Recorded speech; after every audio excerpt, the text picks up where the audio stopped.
Hi friends, welcome to my YouTube channel. Srishti Drishti ಚಾನಲ್ಗೆ ಸ್ವಾಗತ. ಎಲ್ಲರೂ ಹೇಗಿದ್ದೀರಾ? ಚೆನ್ನಾಗಿದ್ದೀರಾ ಅನ್ಕೋತೀನಿ. ನಾನು ಕೂಡ ಚೆನ್ನಾಗಿದ್ದೀನಿ. ಇವತ್ತು ಹುರುಳಿಕಾಳು ತಿಳಿ ಸಾಂಬಾರು ಪೌಡ್ರನ್ನ ನಾನು ಮಾಡ್ತಾಯಿದ್ದೆ, ಹಾಗಾಗಿ ನಿಮ್ಮ ಜೊತೆ ಕೂಡ ಶೇರ್ ಮಾಡ್ಕೊಳ್ಳೋಣ ಅಂದ್ಕೊಂಡು ಬಂದಿದ್ದೀನಿ. ಇವಾಗ ಚಳಿಗೆ ಇದು ಒಳ್ಳೆ ಫುಡ್ ಅಂತಲೇ ಹೇಳ್ಬೋದು. ನೆಗಡಿ, ತಲೆಬಾರ, ಕೆಮ್ಮು ಆಗಿರೋರ್ಗಂತೂ ಈ ತಿಳಿ ಸಾಂಬಾರು ಊಟ ಮಾಡಿದ್ರೆ ಮನೆ ಮದ್ದು ಅಂತಲೇ ಹೇಳ್ಬೋದು. ಅದಕ್ಕೆಲ್ಲ ಜ್ವರ, ನೆಗಡಿ, ತಲೆಬಾರ, ಕೆಮ್ಮುಗಳಿಗೆಲ್ಲನೂ. ಹಾಗಾಗಿ ನಿಮ್ಮ ಜೊತೆ ಕೂಡ ಶೇರ್ ಮಾಡ್ಕೊಳ್ಳೋಣ ಅಂತ ಹೇಳಿ ಇವತ್ತಿನ ವಿಡಿಯೋನ ಶುರು ಮಾಡಿದ್ದೀನಿ. ನಾನಿಲ್ಲಿ ಒಂದು 300 ಗ್ರಾಮು ಹುರುಳಿಕಾಳು ತೊಗೊಂಡಿದ್ದೀನಿ. ಹಾಗೆ ಬ್ಯಾಡಗೆ ಮೆಣಸಿಕಾಯಿ, ಖಾರದ ಮೆಣಸಿಕಾಯಿ, ಸ್ವಲ್ಪ ಒಂದು ನಿಂಬೆಹಣ್ಣು ಗಾತ್ರದಷ್ಟು ಹುಣಸೆಹಣ್ಣನ್ನ ತೊಗೊಂಡಿದ್ದೀನಿ. ಕಡಲೆಬೇಳೆ 2 ಟೇಬಲ್ ಸ್ಪೂನು, ಮೆಂತ್ಯ ಅರ್ಧ ಸ್ಪೂನ್, ಧನಿಯಾ 3 ಟೇಬಲ್ ಸ್ಪೂನ್, ಉದ್ದಿನಬೇಳೆ 2 ಟೇಬಲ್ ಸ್ಪೂನ್, ಜೀರಿಗೆ ಒಂದು 4 ಟೇಬಲ್ ಸ್ಪೂನ್, ಮೆಣಸು 1 ಟೇಬಲ್ ಸ್ಪೂನ್, ಸ್ವಲ್ಪ ಸಾಸಿವೆ ತಗೊಂಡಿದ್ದೀನಿ. ಬನ್ನಿ ಇವಾಗ ಮಾಡೋಣ. ಒಂದು ಬಾಣಲಿನ ಇಟ್ಕೊಂಡಿದ್ದೀನಿ ನಾನು.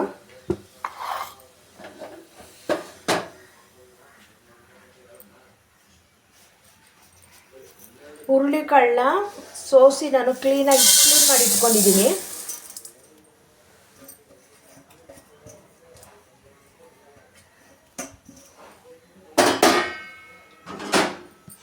ಇವಾಗ ಇದನ್ನು ದುಂಡು ಹುರ್ಕೊಬೇಕು. ಮೀಡಿಯಮ್ ಉರಿಲೇನೆ ಹುರ್ಕೊಬೇಕು, ಹೈ ಫ್ಲೇಮ್ ಇಟ್ಕೊಬಾರ್ದು. ತುಂಬ ಚೆನ್ನಾಗಿ ಪುಡಿ ಬರಬೇಕು ಅಂದರೆ ನಾವು ನೀಟಾಗಿ ಹುರ್ಕೊಬೇಕು.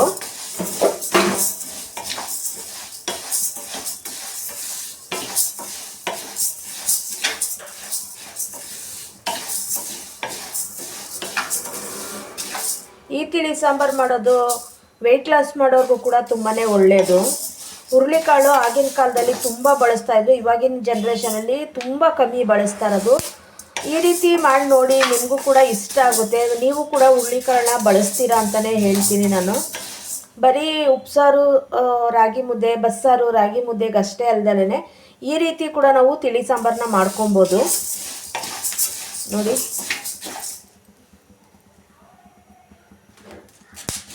ನೋಡಿ ಈ ರೀತಿ ಫ್ರೈ ಆಗಿದೆ ಹುರುಳಿಕಾಳು. ನೋಡ್ತಾ ಇರ್ಬೋದು ಎಷ್ಟು ಚೆನ್ನಾಗಿ ಫ್ರೈ ಆಗಿದೆ ಅಂತ ಹೇಳಿ. ಈ ರೀತಿಯೇ ದುಂಡು ಹುರ್ಕೊಬೇಕು, ಜಾಸ್ತಿ ಪೀಸ್ಲೂಬಾರ್ದು. ಒಂದು ಮೀಡಿಯಮ್ ಉರಿನಲ್ಲಿ ಈ ರೀತಿಯೇ ಹುರ್ಕೊಬೇಕು. ಇವಾಗ ಇದಾಗಿದೆ, ನಾನು ತೆಕ್ಕೋತಾ ಇದ್ದೀನಿ.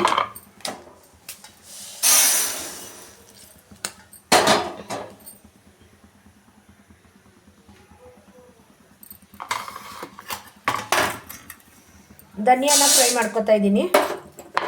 3 ಟೇಬಲ್ ಸ್ಪೂನ್ ಅಷ್ಟು ತೊಗೊಂಡಿದ್ದೀನಿ.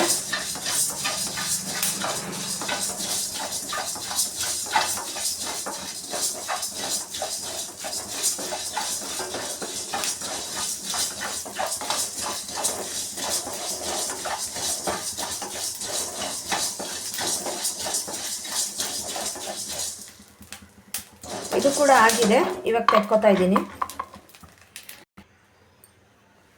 ಇವಾಗ ಕಡಲೆಬೇಳೆ ಹಾಕ್ತಾ ಇದ್ದೀನಿ. ಕಡಲೆಬೇಳೆ ಫ್ರೈ ಮಾಡ್ಕೊಳ್ಳೋಣ.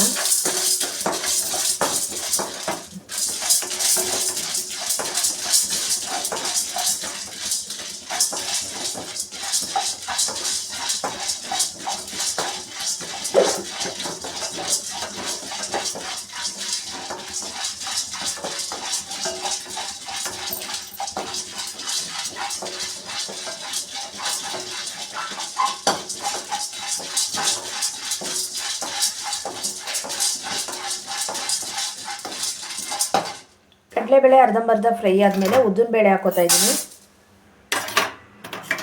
ಹಾಗೆ ಮೆಂತ್ಯ ಕೂಡ ಹಾಕೋತಾ ಇದ್ದೀನಿ.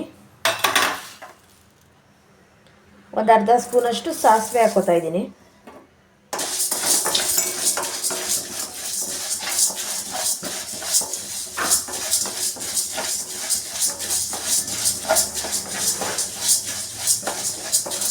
ಕಡಲೆಬೇಳೆ ಸ್ವಲ್ಪ ನಿಧಾನ ಫ್ರೈ ಆಗೋದು, ಅದಕ್ಕೋಸ್ಕರನೇ ಅರ್ಧಂಬರ್ಧ ಫ್ರೈ ಆದಮೇಲೆ ಬೇರೆ ಮಿಕ್ಸ್ ಎಲ್ಲ ಹಾಕ್ಕೊಂಡು ಫ್ರೈ ಮಾಡ್ಕೊತಾ ಇರೋದು.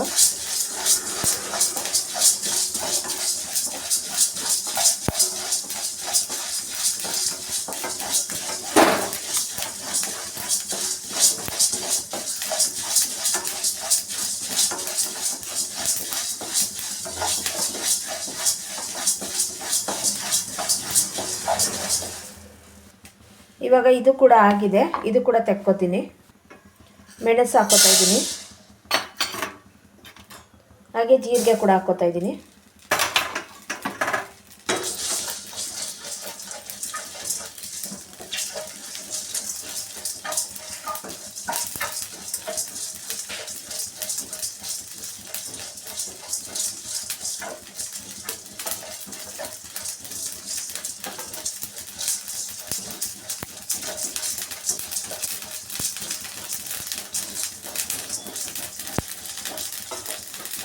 ಆಗಿದೆ, ಇದು ಕೂಡ ಆಗಿದೆ, ತೆಕ್ಕೋತೀನಿ. ಈಗ ಹುಣಸೆ ಹಣ್ಣು, ಇದು ಕೂಡ ಸ್ವಲ್ಪ ಹಾಗೆ ಫ್ರೈ ಮಾಡ್ಕೊಳ್ಳೋಣ. ಹಾಗೆ ಒಣಮೆಣಸಿನಕಾಯಿ,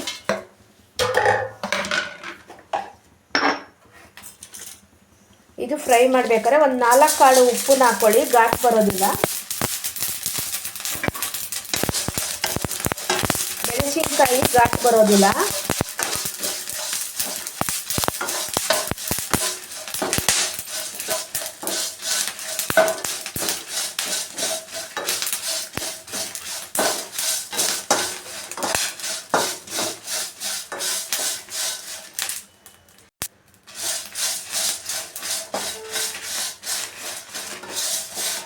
ನೋಡಿ, ಈ ರೀತಿ ಒಂದು 4 ಕಾಳು ಉಪ್ಪು ಹಾಕ್ಕೊಂಡ್ರೆ ಘಾಟ್ ಆಗೋದಿಲ್ಲ. ನಾನು ಯಾವುದೇ ಐಟಮ್ ಫ್ರೈ ಮಾಡೋಕ್ಕೆ ಎಣ್ಣೆನ ಬಳಸಿಲ್ಲ, ಹಾಗೇ ಫ್ರೈ ಮಾಡ್ಕೊತಾ ಇರೋದು. ಈ ರೀತಿ ಫ್ರೈ ಮಾಡಿಕೊಂಡ್ರೆ ಒಂದು 6 ತಿಂಗಳು ವರ್ಷದ ಗಂಟೆ ಇಟ್ಕೊಬೋದು. ನಾನು ವ್ಯಾಪಾರಕ್ಕೆ ಹೋಗೋದ್ರಿಂದ ಟೈಮ್ ಇರೋದಿಲ್ಲ ಮಾಡ್ಕೊಳ್ಳೋದಕ್ಕೆ. ಯಾವಾಗ ಟೈಮ್ ಸಿಕ್ಕಿದಾಗ ಈ ರೀತಿ ಒಂದು ಸತಿ ನಾನು ಎಲ್ಲ ಪೌಡ್ರುಗಳನ್ನೂ ಈ ರೀತಿ ಮಾಡಿ ಇಟ್ಕೊಂಡ್ಬಿಡ್ತೀನಿ. ಸಾಂಬಾರು ಪುಡಿ ಆಗಿರ್ಬೋದು, ಗರಂ ಮಸಾಲ ಆಗಿರ್ಬೋದು, ಎಲ್ಲನೂ ಕೂಡ ನಾನು ಮನೇಲೇ ಫ್ರೈ ಮಾಡಿಕೊಂಡು ಪೌಡ್ರ್ ಮಾಡ್ಕೋತೀನಿ. ಬಿರಿಯಾನಿ ಮಸಾಲ ಅಷ್ಟೇ ನಾನು ಮನೇಲೇ ಮಾಡ್ಕೊಳ್ಳೋದು.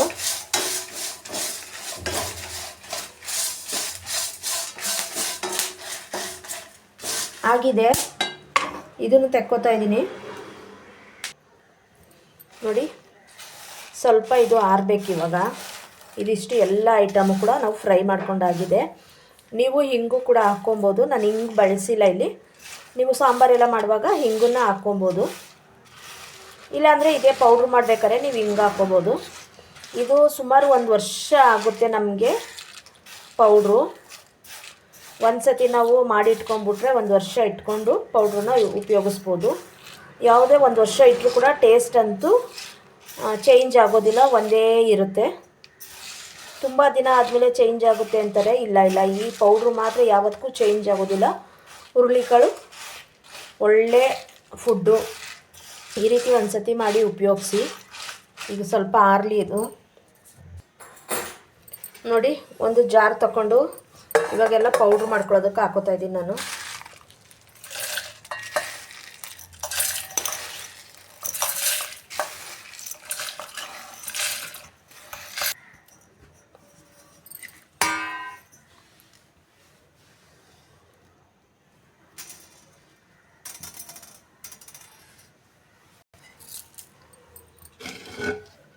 ನೋಡಿ, ಈಗ ಪೌಡ್ರ್ ಮಾಡ್ಕೊಂಬರ್ತೀನಿ.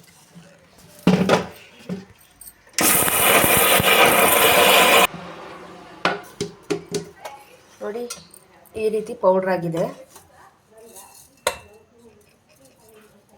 ಇವಾಗ ಇದನ್ನು ಸಾಂಬಾರು ಮಾಡೋದು ಹೇಗೆ ಅಂತ ತೋರಿಸ್ತೀನಿ ಬನ್ನಿ. ಈ ಪೌಡ್ರನ್ನ ಒಂದು ಗ್ಲಾಸ್ ಬಾಕ್ಸಲ್ಲಿ ಹಾಕಿಟ್ಕೊಂಡ್ರೆ 1 ವರ್ಷ ಇಟ್ಕೊಬೋದು. ಈ ಪೌಡ್ರನ್ನ ಬಾಕ್ಸ್ಗೆ ಹಾಕೋಕ್ಕೂ ಮುಂಚೆ ತುಂಬ ಆರಿಸ್ಬಿಟ್ಟು ತಣ್ಣಗಾದಮೇಲೆ ನಾವು ಇಟ್ಕೊಬೇಕು. ಬಿಸಿ ಇರುವಾಗಲೇ ಹಾಕಿಟ್ಕೊಬೇಡಿ, ಸ್ವಲ್ಪ ಎಲ್ಲ ತಣ್ಣಗಾದಮೇಲೆ ಹಾಕಿಟ್ಕೊಳ್ಳಿ. ನಾನು ಕೂಡ ಅದಕ್ಕೇ ಈ ತಟ್ಟೆಗೆ ಹಾಕಿದ್ದೀನಿ, ಆರೋದಕ್ಕೆ ಹಾಕೋಕ್ಕೆ ಅಂತ. ಚೆನ್ನಾಗಿ ಆರಿದ್ಮೇಲೆ ನಾನು ಕೂಡ ಬಾಕ್ಸ್ಗೆ ಹಾಕಿಟ್ಕೋತೀನಿ. ಇದು ಆರೋವರೆಗೂ ನಾವು ಸಾಂಬಾರು ರೆಡಿ ಮಾಡ್ಕೋಬೋದು.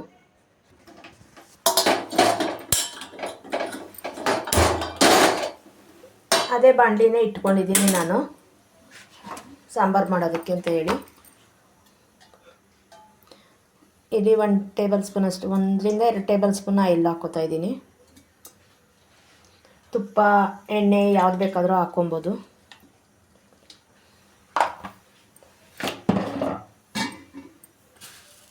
ಎಣ್ಣೆ ಕಾಯಿಲಿ. 2 ಟೇಬಲ್ ಸ್ಪೂನ್ ತೊಗೊಂಡಿದ್ದೀನಿ ನಾನು. ಇದು ಒಂದು 3-4 ಜನಕ್ಕಾಗುತ್ತೆ, ಸಾಕಿಷ್ಟೆ. ಸಾಸಿವೆ ಹಾಕೋತಾ ಇದ್ದೀನಿ.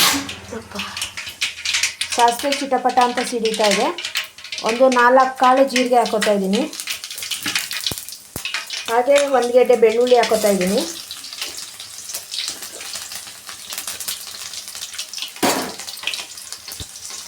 ಹಾಗೆ 1 ಒಣಮೆಣಸಿಕಾಯಿನ ಮುರಿದು ಹಾಕ್ಕೊಂಡಿದ್ದೀನಿ.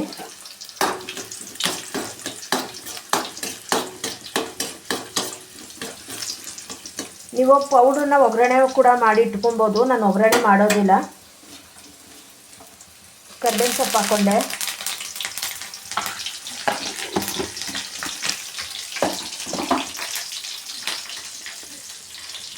ಈ ಪೌಡ್ರನ್ನ ಸ್ವಲ್ಪ ನೀರು ಹಾಕಿ ಕಲಿಸ್ಕೊತಾ ಇದ್ದೀನಿ. ಹಾಗೆ ಕೂಡ ಡೈರೆಕ್ಟಾಗಿ ಕೂಡ ಹಾಕ್ಬೋದು, ಆದರೆ ನಾನು ಇಲ್ಲಿ ಕಲಿಸ್ಕೊಂಡು ಹಾಕ್ಕೋತಾ ಇದ್ದೀನಿ.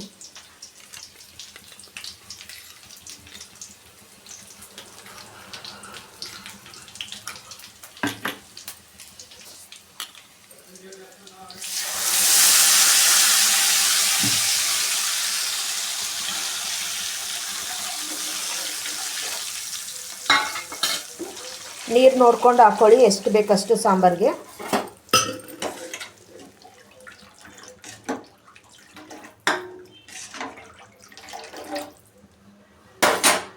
ನಾನು ಪೌಡ್ರ್ ಮಾಡೋದಕ್ಕೆ ಉಪ್ಪನ್ನು ಹಾಕಿಲ್ಲ. ಇವಾಗ ಸಾಂಬಾರಿಗೆ ಉಪ್ಪನ್ನು ಹಾಕ್ಕೋತಾ ಇದ್ದೀನಿ ನಾನು. ಇದು ಕುದೀಲಿ. 1 ಇಂಚು ಬೆಲ್ಲ ಹಾಕ್ಕೋತಾ ಇದ್ದೀನಿ. ಕುದಿ ಬರ್ತಾ ಇದೆ. 1 ಕುದಿ ಬಂದರೆ ಸಾಕು. ಎಲ್ಲ ಫ್ರೈ ಮಾಡಿರ್ತೀವಲ್ವ, 1 ಕುದಿ ಬಂದರೆ ಬಿಸಿ ಬಿಸಿ ರೈಸ್ಗೆ ಹಾಕೊಂಡು ಊಟ ಮಾಡ್ಬೋದು. ಹಾಗೆ ಕುಡಿಯೋದಕ್ಕಂತೂ ತುಂಬಾ ಚೆನ್ನಾಗಿರುತ್ತೆ. ನೆಗಡಿ, ತಲೆಬಾರ, ಕೆಮ್ಮು ಇರೋರಿಗೆ, ಗಂಟ್ಲು ಕೆರ್ತಾ ಇರೋರಿಗೆ ಇದನ್ನು ಹಾಗೆ ಕುಡಿಯೋದಕ್ಕೆ ಕೊಡಿ. ಸ್ವಲ್ಪ ಕೊತ್ತಂಬರಿ ಸೊಪ್ಪು ಹಾಕಿದ್ದೀನಿ ಲಾಸ್ಟಲ್ಲಿ ನಾನು.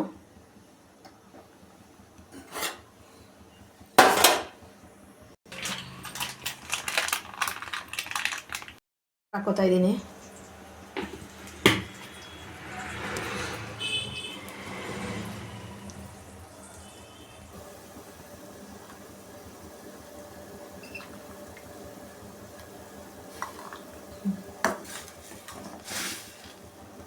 ಈ ನೊರೆ ಹೋಗೋವರೆಗೂ ಕುದಿಸ್ಕೊಂಡ್ರೆ ಸಾಕು.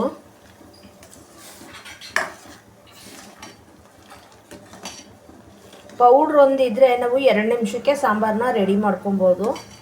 ಏನಿಲ್ಲ, ನಾವು ಈ ರೀತಿ ಎಲ್ಲ ಒಗ್ಗರಣೆ ಹಾಕಿಲ್ಲ ಅಂದರೂ ಪರವಾಗಿಲ್ಲ. ನೀವು ಮೊದಲೇ ಸಾಂಬಾರು ಪೌಡ್ರಿಗೆ, ತಿಳಿ ಸಾಂಬಾರು ಪೌಡ್ರಿಗೆ ಒಗ್ಗರಣೆ ಮಾಡಿ ಇಟ್ಕೊಂಬಿಡಿ. 1 ಗೆಡ್ಡೆ ಬೆಳ್ಳುಳ್ಳಿನೂ, 1-2 ಒಣಮೆಣ್ಸಿಕಾಯಿ, ಕರ್ಬೇವಿನ ಸೊಪ್ಪು, ಸಾಸಿವೆ ಹಾಕ್ಬಿಟ್ಟು ಒಗ್ಗರಣೆ ಮಾಡಿಬಿಟ್ಟು ಪೌಡ್ರನ್ನ ಮಿಕ್ಸ್ ಮಾಡಿ ಇಟ್ಕೊಂಡ್ಬಿಟ್ರೆ, ಬಿಸಿ ನೀರು ಕಲಿಸ್ಬಿಟ್ಟು ಕುದಿಯೋಕ್ಕಿಟ್ರೆ ಮುಗೀತು ಅಷ್ಟೇ. ಮತ್ತೆ ಒಗ್ಗರಣೆ ಮಾಡ್ಕೋಬೇಕು ಅನ್ನೋದೇನೂ ಇಲ್ಲ. ನಾನಿಲ್ಲಿ ಯಾವಾಗಲೂ ಇದೇ ರೀತಿಯೇ ಮಾಡಿ ಇಟ್ಕೊಳ್ಳೋದು, ಒಗ್ಗರಣೆ ಮಾಡಿ ಇಟ್ಕೊಳ್ಳಲ್ಲ. ಯಾಕಂದರೆ ನಾನು ಸುಮಾರು 1 ವರ್ಷದ ಗಂಟೆ ಇಟ್ಕೋತೀನಿ. ಅದಕ್ಕೋಸ್ಕರನೇ ನಾನು ಎಣ್ಣೆನ ಬಳಸಿಲ್ಲ. ಅದಕ್ಕೆ ಯಾವುದೇ ಕಾಳು ಫ್ರೈ ಮಾಡೋದಕ್ಕೂ ಬಳಸಿಲ್ಲ. ಹಾಗೆ ಸಾಂಬಾರು ಪೌಡ್ರನ್ನ ಒಗ್ಗರಣೆ ಮಾಡ್ಕೊಳ್ಳೋದಕ್ಕೂ ಕೂಡ ಬಳಸಿಲ್ಲ ನಾನು. ಆ ರೀತಿ ಇಟ್ಟಾಗ 1 ವರ್ಷ ಇಟ್ಟರೂ ಕೂಡ ಏನೂ ಆಗೋದಿಲ್ಲ. ಅದಕ್ಕೋಸ್ಕರನೇ ನಾನು ಆ ರೀತಿ ಇಟ್ಕೊತಿದ್ದೀನಿ. ಇವಾಗ ನೋಡಿ, ಈ ಸಾಂಬಾರು ರೆಡಿಯಾಗಿದೆ. ಸರ್ವಿಂಗ್ ಬೌಲ್ಗೆ ಹಾಕ್ಕೊಂಡು ಸರ್ವ್ ಮಾಡ್ಕೊಬೇಕಷ್ಟೆ. ನೋಡಿ, ಹುರುಳಿಕಾಳು ಸಾಂಬಾರು, ತಿಳಿ ಸಾಂಬಾರು ರೆಡಿಯಾಗಿದೆ. ಹಾಗೆ ಪೌಡ್ರು ಕೂಡ ರೆಡಿಯಾಗಿದೆ. ನೋಡ್ಬೋದು, 1 ವರ್ಷ ಬರುತ್ತೆ ನನಗೆ ಇದು. ಈ ರೀತಿ ಮುಚ್ಚಿಟ್ಕೊಂಡ್ರೆ 1 ವರ್ಷ ಬರುತ್ತೆ ಕಂಟಿನ್ಯೂಸ್ ಆಗಿ. ಈ ವಿಡಿಯೋ ಇಷ್ಟ ಆಗಿದ್ರೆ ಶೇರ್ ಮಾಡಿ, ಕಮೆಂಟ್ ಮಾಡಿ, ಲೈಕ್ ಕೊಡಿ, ಸಪೋರ್ಟ್ ಮಾಡಿ. Thank you so much. ಇಷ್ಟೊತ್ತು ವಿಡಿಯೋ ನೋಡಿದ ಎಲ್ರಿಗೂ ನನ್ನ ಹೃದಯಪೂರ್ವಕ ಧನ್ಯವಾದಗಳು.